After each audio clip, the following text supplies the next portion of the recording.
Oh, in other news, speaking of tariffs, and check out my sick new swag that I got at Aldi yesterday. Nice. Oh my God. It They're getting on the looks like their spons. they're Wait, getting is on there the an Kirkland Aldi train. in? It looks I like thought they were a European supermarket. What the fuck is You don't have Aldi? all California. You just got Trader Joe's out there. Are you fucking yeah. kidding me, dude? California It's one of the best. California's Dude, I been lived It's dirty. in the Midwest for like ugh. 16 years. I never saw an Aldi's. Oh, they do have them I down here. think Aldi I've never heard and of them. I think, dude, I think I want to say Aldi and Trader Joe's, they're like brothers, the owners of those companies or something. Even though I think Aldi was founded in Germany. Aldi, Trader Joe's relationship. Oh, they are two brothers who founded Aldi, and I guess they branched out. Oh, so this is like the OG Trader Joe's. Look at that. Yeah, it's almost like a hybrid between Trader Joe's and Costco. So like Trader Joe's, you get like there's constantly a new kind of there's a fluctuating supply. You've got your like aisles that have the different pickles and the different chocolates and stuff.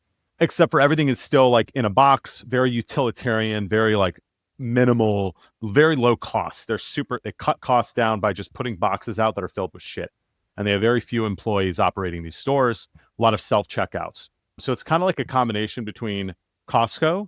It's like the scale philosophy of Costco meets the small scale and variety of Trader Joe's. And they're able to provide products at a really cheap price. Cool, I'll check it out. Let's start with utility. I don't understand what it even means.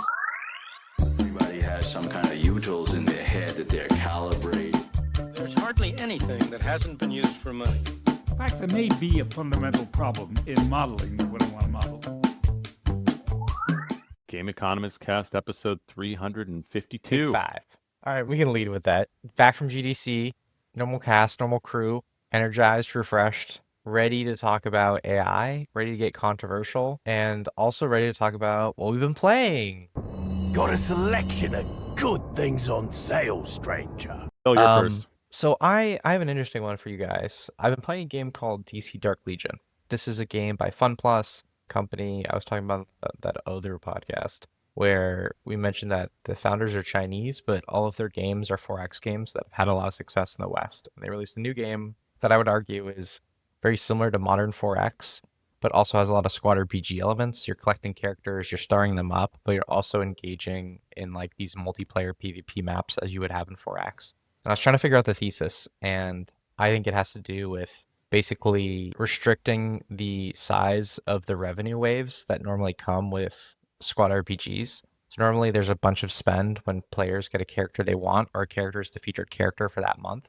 It's very dependent on content and how many characters you can push per month. And 4X tends to be steadier because the conflict is steadier, right? It's really about battle for the seat of power, and that tends to have more consistent costs associated with it rather than having this huge fluctuation. And I was basically just trying to think about, could we create a KPI, tell us how wavy or unequal a particular game is? It's obviously the Gini coefficient. Like, we should just use the Gini coefficient for daily revenue. And what we can do is we can assign each game a Gini. And if the Gini is high, then we know that they've had a lot of inequality in individual days contributing to the revenue scheme. So I think a game like Genshin would have a very high Gini that has very wide range of revenue, whereas a game like Last War would have a lot more steady because it's 4X. But like, what insight What does do you guys this think? give you, knowing that day-to-day revenue is volatile? I think it presents a novel challenge to solve. Like, revenue bouncing that high is an interesting observation that I think you can play Is it with. bad? Is it good? I think having that wild of fluctuation in revenue is not. I don't think anyone wants wild swings like that, right? That's really sensitive to content. Yeah, but it might just be a reflection of the content and the But what way can you do value is about it? being delivered to players. So I think about this when I look at movies, for example. Their revenue is incredibly spike and then tail, spike and then tail, right? But that's just a nature of what the type of content they create and how it gets delivered. And it's not necessarily bad compared to McDonald's, which is like a continuous stream, right? It's just a different model. Phil, you're saying we could create a revenue volatility index that is basically just the Gini coefficient, i.e., spend But like, inequality. Yep, revenue generation in equal days. It's a KPI. I don't know. I think I agree with Eric here. It's what you look at like CPI or ARPDAU, and you can infer from those actions that you might take to try to push them up or down. This one, it's first of all, it's hard to influence spend inequality. That's a very abstract, like concept? Like, how do you pull down top spend? Do you Well, push up bottom spend? are Do you you talking like about spend what inequality part of the between distribution do players you or care just about? day-to-day spend, like spend between days? Spend between days. I thought So you were like saying we're measuring a players. Gini coefficient within each title. So like so if you looked at Genshin Impact as a really high crest and trough to its revenue wave because the gacha characters when they're released do so well and then the drop off after players get it is so large. I think it's to have spiky revenue like that is hard for it to become predictable. Like those waves are not always as predictable. And it's always just an expensive missile. Like I think people don't want to take few shots. They want to take a lot more shots. You get more feedback. Because if you miss on a character, you miss a huge chunk of revenue. And then your next window is next 2 months. So I think it's an interesting observation, but I would flip it on its head and say, you've got this content, which is a new Genshin character. How do you extract the most revenue from that content? And if that spike decay pattern is actually the best way to extract revenue from it, then why not do it? Right? Now, maybe the spike suggests that you could be price discriminating better, have it high priced early on, and then like gradually make it more accessible and more cheapo later on and smooth out that spike. But I don't see the spike as intrinsically bad. Yes, there's some planning volatility, but in uncertainty. No, I think that's a fair. So this DC game is so it's DC as in like the IP, and then it's 4X squad You're talking RPG. about this game at you said? GDC. It's like a Correct. mashup of genres, so like DC Comics superheroes. Yeah.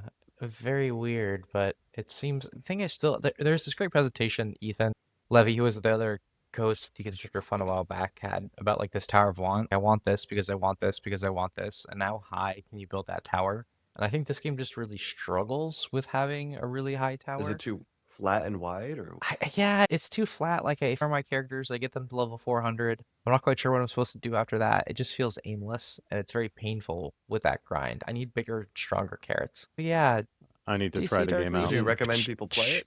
Oh, okay. Nope. All right. So speaking of games that I do recommend you play, Monster Hunter Wilds, and shame on you, Eric, for returning it after you purchased it.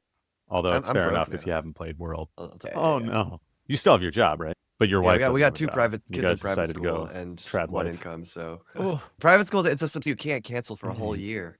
We'll But talk yeah, about subscription. I like in hours, Monster actually. Speaking of Wilds is the new subscription. one. Yeah. Yeah, it's the latest Monster Hunter iteration. It's the latest AAA quality Monster Hunter game to come out since Worlds, which was, 2017, 2016, 2018. I don't know, sometime in there.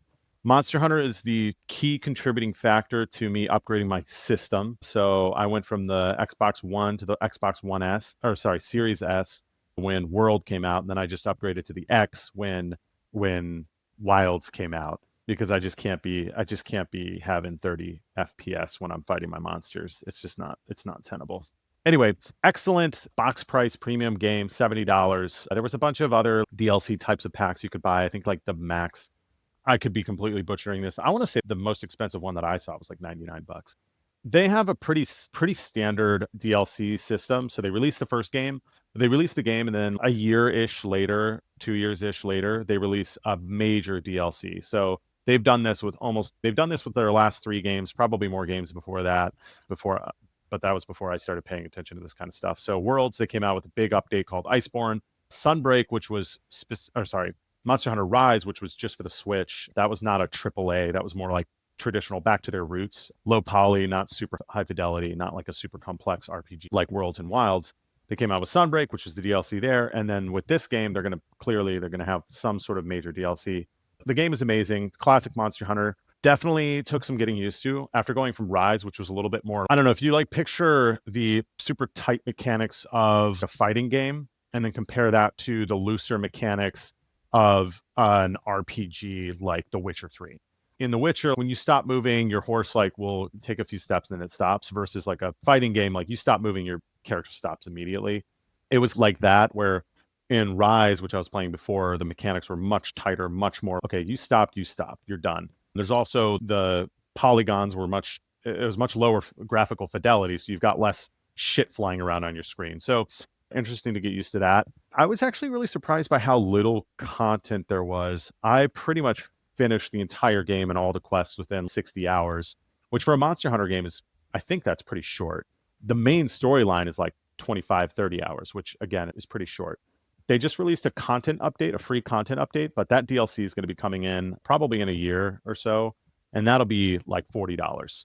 is usually how they do it. The one thing I don't like about this subscription or this DLC model is for even hardcore players like me, I'm usually burnt out of a Monster Hunter game after 100 to 200 hours, and that's within a year or two. So by the time the DLC comes out, I'm done with the game, and I've Really? never Is bought that like a a Monster Hunter revival event DLC. for you? Where you're like, I can do it. For me, and maybe it is for most people. I know it works for them. They wouldn't do it otherwise. But yeah, I wonder if there was some way to push up DLC purchasing. Hey, buy the all-in pack and you get all DLCs from here on out for free. And then you'll have people like me who are like, oh, I'll definitely play the DLC. And I wouldn't have bought it otherwise, but I do buy it because it happens at release. You know what I'm saying? So that's Monster Hunter. Super straightforward monetization model. Nothing fancy. A DLC, maybe they could push up spending by introducing the ability I'm to kind of purchase. surprised that they haven't I don't know. evolved into a live service loot grinder kind of model, like similar to Path of Exile or Diablo or whatever, because it's got a similar thing, right? You grind up, you get your better gear, and like the power growth gets super slow over time, and you just add more raid bosses at the end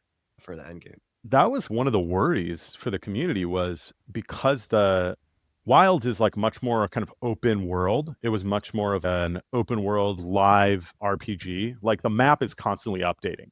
So it is live service in that way. So you're constantly having new monsters cycle in and out of the map. You're having different quests pop up on your radar with randomized rewards. So it's almost kind of like Destiny, where you have these quests that fluctuate, and then you've got like these big monsters that you can fight on a regular basis that are almost like raids, but they're not monetizing it at all. I think the community would be pretty pissed if they tried to, but it would probably make them a lot of money. Cool. What have I been playing? So I've actually been playing this recently, but yeah, it's the AI episodes. I figured we should talk about Infinite Craft. Have you guys played this game? It was like a simple web game where you just No. you start with 4 words: earth, air, fire, water, and you combine 2 of them, and then there's an LLM, like AI, that the new word. So if you combine fire and earth, you might get lava. And if you combine lava and earth, you might get volcano. And volcano is added to your vocabulary, and you can combine volcano and air, and you might get, I don't know, tornado or something like that. But it's just a fun, that's all there is. It's just you combine words, it creates a new word, the new word gets added to your vocabulary, you just do this over. And this was trending a couple years ago. Wait, hold on. So there's nothing that happens beyond I get added to my vocabulary. Just like a name generator with a history. You want to play? Let's play it. Let's play it. It's yeah. I'm on it right now. First what happens if I ever combine Steam with Game Steam? Economist Cast live walkthrough. I have a cloud. Wait, Jerry, What Jerry, happens screen if I share, combine screen wind share. with a cloud? I get a storm. Oh, okay. Yeah. This is pretty fun. This is cute. If a game if you've been within 5 seconds, it's probably a good sign. No, because I'm the type of person who likes something and I'll go super intense on it for 30 minutes and then I'm like, Alright. oh, can't do this anymore. So we've got a storm. Let's make a firestorm. No, just go for it. Should I What do you think you're restart? gonna- Oh, volcano. There you go. All right, let's go. You got a cloud over in I your lost my vocabulary on the clouds. right, so you can. Okay, let's make Mordor. Lava. Let's combine Earth with volcano. I just got lava. Okay, I've got lava, I've got volcano, I've got Earth. Okay, I can only ever add, okay, I feel like I'm just going to end up with a bunch of magma if I don't. Yeah, you got to get more Lava and wind. creative. Fuck's sake. Is the idea that you... Try doing How? A storm and volcano? eruption water. I don't know. Maybe you'll get like Eruption. faucet. No. Run water. I get lava again. What if I get lava and lava? I get a volcano. What if I do volcano and volcano? I get a mountain. and wind. What? I do it. Yeah. Oh, do I wanted. maybe I was missed going to it, do a yeah. cloud, but Win. I think there's, I don't know if this one has it, but there's certain goals you can work to. So Mordor, Chris mentioned Mordor. After the podcast, I would challenge you to try to create Mordor in here. You can so is that an Yeah. outcome that you can could get occur everything. You because can it's an get like LLM? Donald Trump 9/11 in here. Dude, What? they should have like objectives Yeah, over here. that's You know so what I'm easy. saying? Like they should have get to blah blah blah in Yeah, there's 100 moves I or think something. people make up their own version, and there's probably clones of this that have done added meta progression stuff like that. But yeah, this is snowman. Yeah, see. Anyway, you can get all sorts of because it's an LLM. You can generate pretty much anything. It's like kind of that promise of like scribble knots or whatever. You set the snowman on fire, it melts it to water. shit. Yeah, dude, that did not work in my favor. But I thought it would. Do yeah, something it cool, really but is like an open-ended sandbox. I thought I'd get like a carrot. And yeah, I bring it up because I think this is one of those few examples. We talk a lot about AI in terms of, oh, it's going to take away software development jobs or artist jobs. But this is an example where AI is being used as a game mechanic in and of itself. And it can actually create new gameplay and new game designs as a result. I will say after this came out, This- like this. This totally convinced me. This is totally convincing. Fucking Eric again. This is exactly what I wanted to see. It's such a simple proof of concept. Yeah. I will say I haven't seen anything like this in the last like year and a half since this came out, but It is pretty dope, and I'm sure there's designers out there thinking in this space. It just needs some light gamification layers. Why do you always drag it on top? Can you make networks? Yeah, you can What does that drag mean? multiple objects on your anything until you Right? use What them, is but- so what, you can set up Yeah, recipes exactly. almost? And I will say the recipes aren't fully deterministic again because it's an LLM, but yeah. Dude, I'm convinced everything just results in volcano and lava. That's what it all ends Chris, in. let's see if you can get Mordor later today. I guarantee you it's possible. I'll send it if I But can. yeah, I'm AI. under- Today we're mostly going to be talking about it as a productivity tool, like a capital technology, as opposed to a new design. But yeah, I think there's some space here. All right, let's fucking go. AI debate. I published a piece last week, and I'm basically taking aim at what I am calling the copyrightists, and there may be some amongst us even today. And my criticism of copyrightists, they assume in a lot of their arguments that AI is copyright infringement, and therefore claim that artists must be paid royalties. It's never really specified how the royalties are to be paid. That's a TBD. That's a big TBD. My problem with this is that it's not clear to me that it's copyright violation. So, for instance, if we use the analogy of an artist who trains in the style of another artist, we would never consider that copyright infringement. And as we know, these LLMs cannot produce the original work, but they do train. Is that really that different than a human artist training on a style?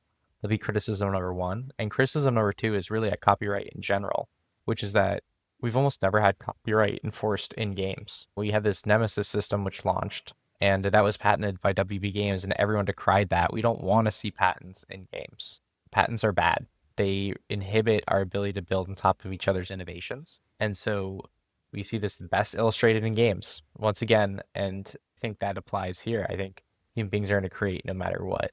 So I think I take aim against all together. Do you see a difference between mechanism copyright and IP copyright? So if I were to create a piece of art that's in the exact style of Studio Ghibli, is that the same type of infringement as me creating a all-in-hole game where you suck things into your hole? Are those two things the same? Is that the same, like, wrong? Assuming that we're like trying to disprove that this is wrong, are those two a part of the same universe? For the purposes of this Mechanic and conversation, I would say So yes. you think that, A for example, process, a process, Okay, go and ahead. an IP. So No, what about sorry, Eric, go. Pokemon? Should I just make, if I want to make a Pokemon fighting game, I can just make it, and company should not have the rights to sue me and say, hey, you're stealing our IP? So what I would say in situations like that is that I think consumers will crave the original content. Like, it's not just using the characters, it's other things. Like, we know there are like seals of approval between something that's authentic and original and something that's not. So I think that while that content will exist, the original pieces of content will still exist and still continue to be profitable even in the face of it, just like we see with They're counterfeits saying today. no, that they should not be able to protect the Pokemon intellectual property. No. What about consumer confusion? This is the classic trademark counterfeit issue. What about consumers who think that they're buying an authentic Pokemon game, but they're buying Eric's Pokemon knockoff? So I would like point to like sneakers. Like, this is a big thing in like the world of sneakers. If you're familiar with selling Air Jordans, is that there's a lot of counterfeits. So this is like given rise to all these third-party marketplaces where you send the shoes to them first, they authenticate it, and then they resell it. And part of it is they have the buyer guarantee because they authenticated originally. And so I think the market just solves problems like this pretty naturally. And so I think like, So they're like that's a not very solved. radical, like anti-intellectual property stance. So I used to be when I was on Team Hardcore U Chicago Econ, I heard this argument before and I was like, no fucking way. Like, it reduces the incentive to create, right? That is the huge problem with getting rid of this. You can't be that stupid. I think that when you balance that against the successive building on top that happens in innovation, like it happens in trees, that you have one innovation which is based on another innovation, that when you slow down that process because you have copyright, that is such a huge deterrent to growth that it overwhelms the incentive effect. Like, ultimately, human beings always create. Like, it's pretty inelastic in demand or quantity supplied from a change in price, I would argue. So I think that the best way to approach this is from damages. Like, if you were litigating this, you would just look at like the damages that were dealt to Nintendo or Pokemon Company, and you would evaluate, oh, how much do you owe them for copyright infringement? This is like kind of the Pareto efficiency or Pareto model, where you like try to solve such that nobody could be made better off. And I think that the problem with So that's how I think you would be able to say whether it's good or bad, is what would the benefit, what would the overall social welfare of the economy be if there was no copyright laws versus if there are copyright laws. And it's not really a counterfactual you can actually solve or run. So I think that it doesn't hurt Pokemon. It doesn't hurt Studio Ghibli. It doesn't hurt these incumbents. But does it hurt Eric's small indie company who's trying to produce Pokemon #2? And I think that it's less obvious when you're talking about a non-incumbent that doesn't have this brand moat around Can their I frame product that the everybody sort of the recognizes. intellectual property thing from the thing you alluded to earlier, Phil, which is there's this explore exploit trade-off basically in intellectual property development. So you think of when I say that, it means like everything from patents to new game mechanics to art. Inventor creates an invention, and to get the most social value out of that invention, you want as many people to have access to it as possible, as many people to build on top of it and utilize it as possible, and as freely as possible. However, you still need that invention to be created in the first place. And the incentive argument is that the inventor will create the invention if they know they can profit from it. But if the inventor knows they'll create an invention and then immediately someone else is going to steal all the profit and they're going to lose money from it, they won't create the invention in the first place. And so the copyright argument says that you should give the inventor some temporary monopoly control, some way they can extract revenue from it before it gets released to the public so that they continue inventing. And this is, I think, the crux of the intellectual property debate. And as Chris mentioned earlier, it varies by sector to sector. So for example, for game mechanic, it seems like we're extremely low on that incentive to create. But in a super high R&D industry like pharmaceuticals, like the upfront R&D is massive, but the actual marginal cost of production is negligible. And so they have extremely strong intellectual property protections there. And I think this really boils down to those two things. Like, how much do you need to incentivize additional production versus how much do you want to free up access so that as many people can benefit as possible? And if you just look at the way it's handled in the US, like we do that. We punish people for. I just watched The Social Network for the first time. Where you know, Did that come out like 15 Chris, years for ago? the last fucking decade? Yeah, I can't believe that movie came out The 15 years fucking ago. the film of our generation, I would argue. It was really good. And I only realized how old it was when they showed the market cap of Facebook at the end. It was like, Facebook is now worth 25 billion. I was like, holy shit, when was this made? I wish I'd seen this movie. I would have invested. No, it's like the Winklevoss twins. They're all pissed off that their idea was stolen. And they did get compensated for it. And I think that was right. Yeah. And then they went and bought Coin, and they're fucking 100 billionaires now. So that seems like a just system to me. And I disagree with this idea that an LLM is no different than an artist honing their skills. I think that you do need to get into the philosophical discussion on whether or not LLMs are conscious. I don't think that they have the ability to actually think and create the way that humans are. I don't think that LLMs are humans. I don't think that AI is human. And so a human creating is fundamentally different than an AI creating. We talked about this a couple days ago. If I take a picture of the Mona Lisa, I did not create that image. I didn't create the Mona Lisa. I took a picture of it using a piece of technology. It's a tool that allows me to imitate reality. That's no different than an AI. It's a piece of equipment that somebody built, an engineer built, that emulates the stuff that the context that you're putting it in. That is not creation. I'm not creating the picture of the Mona Lisa, in my opinion. And so I just think that I think that there's a fundamental flaw in saying that LLMs are creating and iterating in the same way that a human does. A human that goes and trains for 10 years, honing skills, trying to understand classic example is Hermes. They train for 10 years so that they can perfectly emulate the previous craftspeople so that they can produce this thing. That's a very different, in my opinion, that is not the equivalent to an AI being trained to create a bag. And indeed, I think we get into the bigger discussion. We also touch this topic of the creator matters. The person who created the thing matters. I want a Hermes bag that was created by an artisan. I don't want an Hermes bag that was created by some machine that stitched it together. I agree with all these frameworks. Like, I think this makes sense. I think we're after the same thing, which is like, what is the profit maximizing framework? Crazy thing you said to me is that production is totally price inelastic, as you said, right? You're saying people are going to create stuff no matter the profit motive, which just sounds actively inelastic. I wouldn't say perfectly inelastic. I can't argue. That means I wouldn't be at the margin. but I would say like relatively inelastic. I think human beings will like. Let's think Dude. about it this way. What is copyright? 70 years. Okay, right all right, now? that- What would we bet the change in relative output is if we brought it down to, let's say, 40? I'm That's all on pretty board with that. I radical think there's been reduction, right? regulatory capture and corruption, and like we can get into that more. But So what do you think the optimal number is then? give it like 20 years. I don't know, around it. Dude, I would actually say 5 years. Oh, If you can't get yourself a moat and you can't build the brand and you can't basically what we want we're to talking avoid is like art and literature, intellectual right? theft. Okay. Yes. Yeah. So we want you to be able to build a brand like Pokemon before somebody else can come and steal it. I think that's what we know, that nobody's going to be able to come in and compete with Pokemon in creating Pokemon, right? Pokemon is the best at doing that. What we're trying to avoid is a situation where some unknown artist gets their art stolen or something like that. And I'm of the belief that if you're not able to create a brand for yourself such that somebody can't come in and do what you're doing better after 5 years, if we were to choose a time period, I don't understand why So I we think need it's these because 40-year time horizons. of Disney that there's been regulatory capture, and Disney famously keeps extending the copyright deadline, keeping Mickey Mouse under their intellectual property protection. At this point, Mickey Mouse is like almost 100 years old, and famously Steamboat Willie went into public domain a few years ago. But they finagled it so that Steamboat Willie is not the same as Mickey Mouse, and so Steamboat Willie went into public domain, but Disney still owns Mickey Mouse.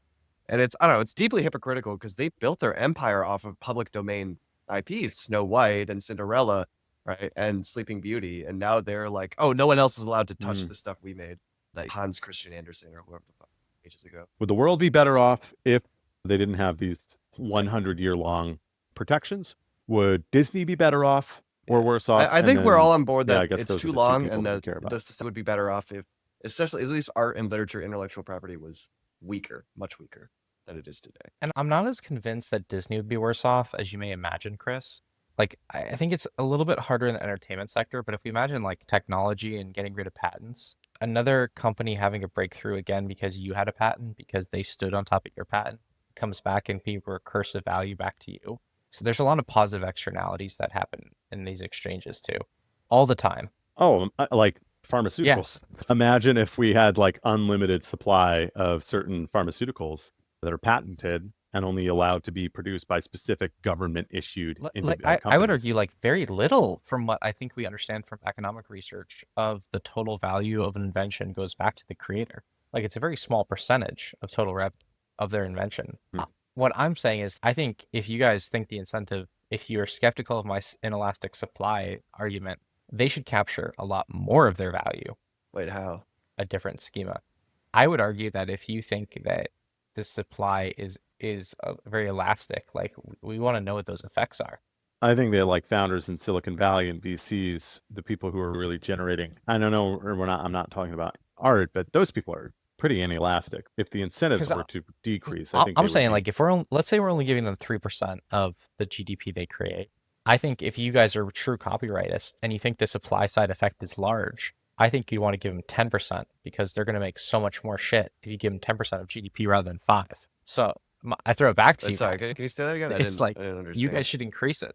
The argument that I was making previously is that the supply side response to a change in the expected wage of the copyright issue, like me creating an IP, is not going to do much to the total supply of IP that's created. That's my argument, because it's a relatively inelastic supply curve. But if you disagree with me and you think the supply curve is elastic, what I'm proposing is that we should actually extend the copyright protection because we will get even more.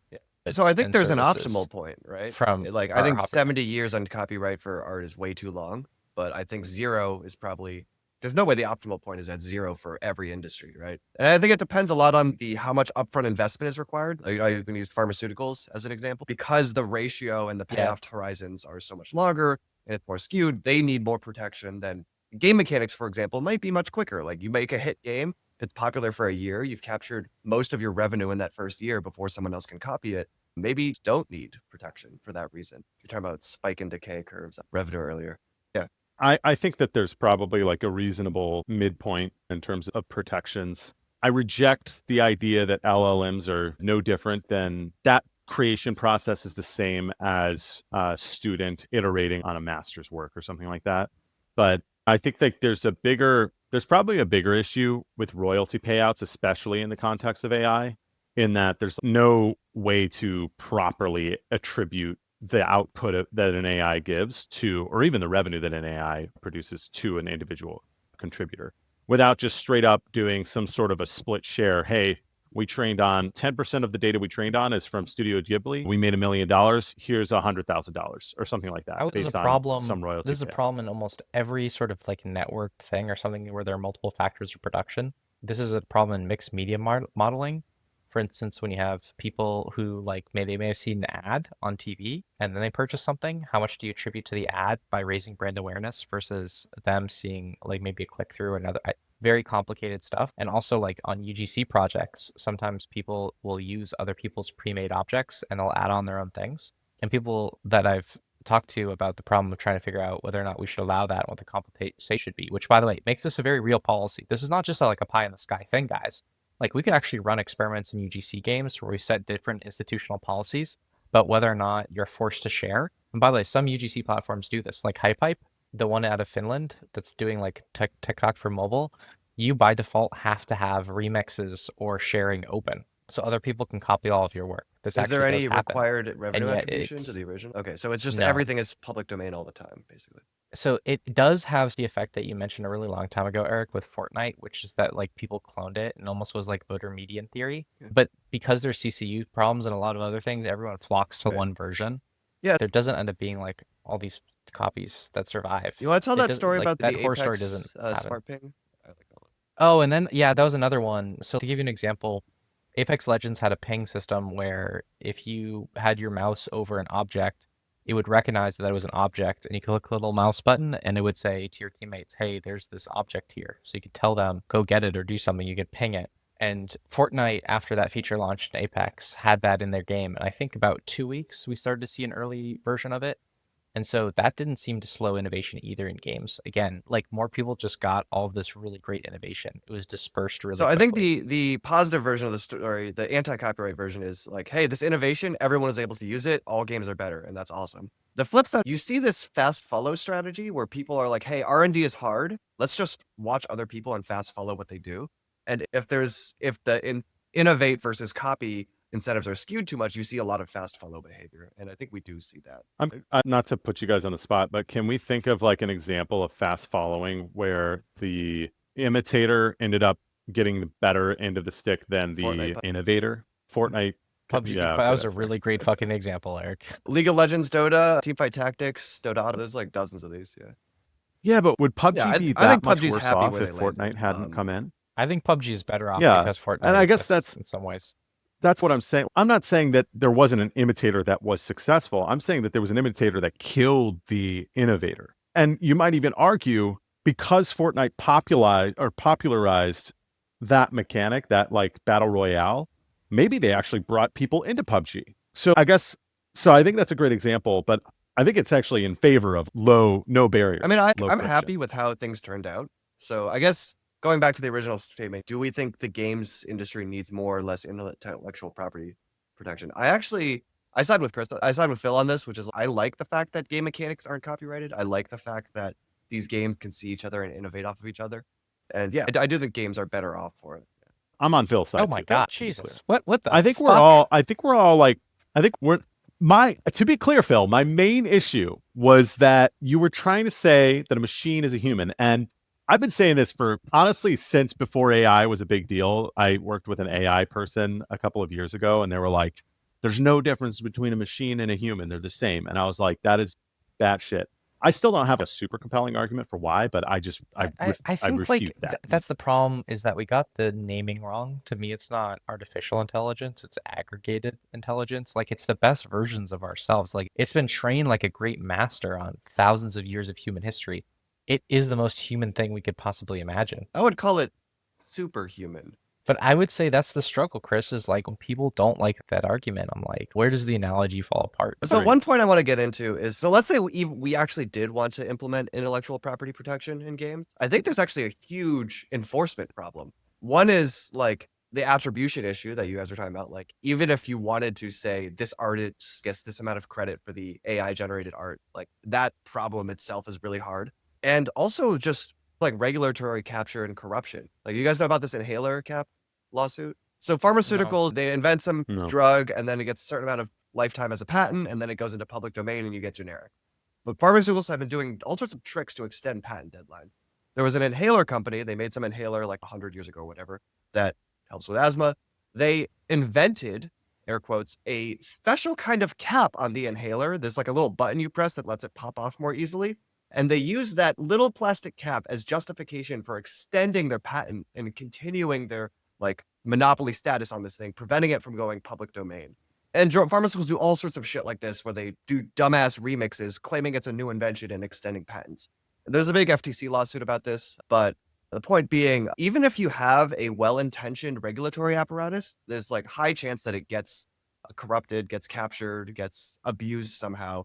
And so even if you intended to have like X 5% copyright protection, it ends up getting abused into like much higher. Yeah. So I think that's interesting in terms of the enforcement. On the enforcement level, from like a political and legal landscape, yeah, I think it's a mess, an absolute mess. Convincing judges and politicians that this is stuff that's important, that they should rule in favor of the looser restrictions or paying the royalties, whatever it might be.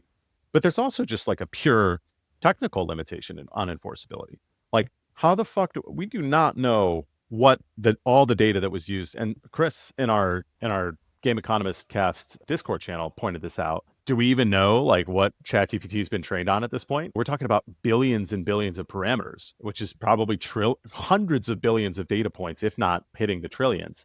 So first of all, we'd have to go back and figure out what these things were trained on in the first place. Second of all, like, how do you regulate what people are using unless you have like very strict government regulations on the data sets, that the databases that these guys are pulling from?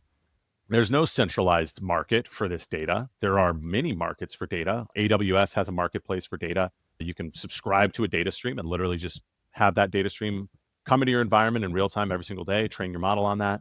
But that's not necessarily where all of the traffic comes from. So it's technically, there's no real way to figure out what data was used in the first place. It's obvious in the case of ChatGPT using Studio Ghibli stuff because it's okay. They were very overt about it. It's obviously using Studio Ghibli. It wasn't trained on anything else because it's like not coming up with stuff that looks anything other than Studio Ghibli. But there's a lot of cases that are not as clean and cut.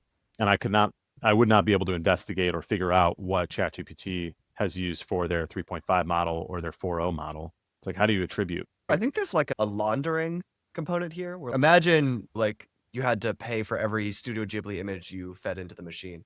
But you could train one machine on some set of Studio Ghibli, you pay the upfront cost. And then you have the Studio Ghibli trained one to generate new images. And then you just bootstrap yourself by training on those Studio Ghibli copyrighted things, but not produced by Studio Ghibli. So yeah, there's a whole enforcement issue. This is a specific data point that like this other guy was making about like you would never be able to copy, you would never really be able to make Studio Ghibli originally if you didn't train on fan art. And fan art in and of itself is a copyright violation. But you could still, I'm sure, argue that we could get AI to make something very close to Studio Ghibli, again, by an artist or someone customizing or prompting it in such an extreme way that it would produce it. In which case, you now have synthetic data that you can train it on, right? So now you got to figure out, okay, well, is the fucking synthetic data a copyright violation? That's why I don't think you can do it. So I almost see there are two places where you can employ or calculate the tax. You can either do it on the input side before it's gone into the model, or you can do it on the output side. Basically, hey, you made $10 million this year. You're supposed to pay 10% out to your contributors in royalties. So you pay $1 million split across all of your people. That's like the output side. Input side, do you pay per row of data? And then you've got to price that somehow. And the problem with this data is Studio Ghibli, and I still don't know if it's Ghibli or Ghibli. Studio Ghibli they don't like produce content 24/7. They have these big spikes. Okay, here's 1 million frames because we just came out with a new movie. All right, 3 years later, here's 1 million frames. So it's like, how do you price that? So it's input and output. There's no clear way that you could possibly price this stuff. I agree. All right, do you want to wrap it up? Sounds good. I'll talk soon, guys. We should teach this to our children. Economics is major. Everyone has to major in economics. Number one, for personal survival. Economics is major.